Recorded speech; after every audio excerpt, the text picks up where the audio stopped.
10টা রোজা ডান। আসসালামু আলাইকুম, সবাই কেমন আছেন? আশা করি সবাই ভালো আছেন। তো আজকে আমি মুরগির মাংস দিয়ে পাতলা খিচুড়ি রান্না করব। তার প্রথমে মশলাগুলো সুন্দর করে ভাজ করে তারপর এখানে পেঁয়াজগুলো ভাজার জন্য দিয়ে দিলাম। তারপর এই যে পেঁয়াজগুলো ভাজা হয়ে গেছে, তারপর আমি মশলাগুলো অ্যাড করে নিলাম।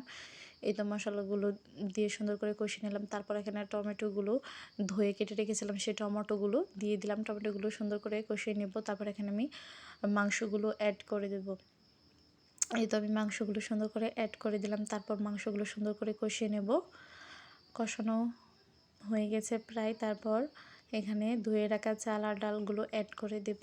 এই তো আমার চাল আর ডালগুলো অ্যাড করে দিলাম। তারপর চাল আর ডালগুলো কিছুক্ষণ নাড়িয়ে ছাড়িয়ে কষিয়ে নেব। কষানো হয়ে গেলে তারপর এখানে পানি অ্যাড করে দেব। এই তো এখানে পানি অ্যাড করে দিলাম।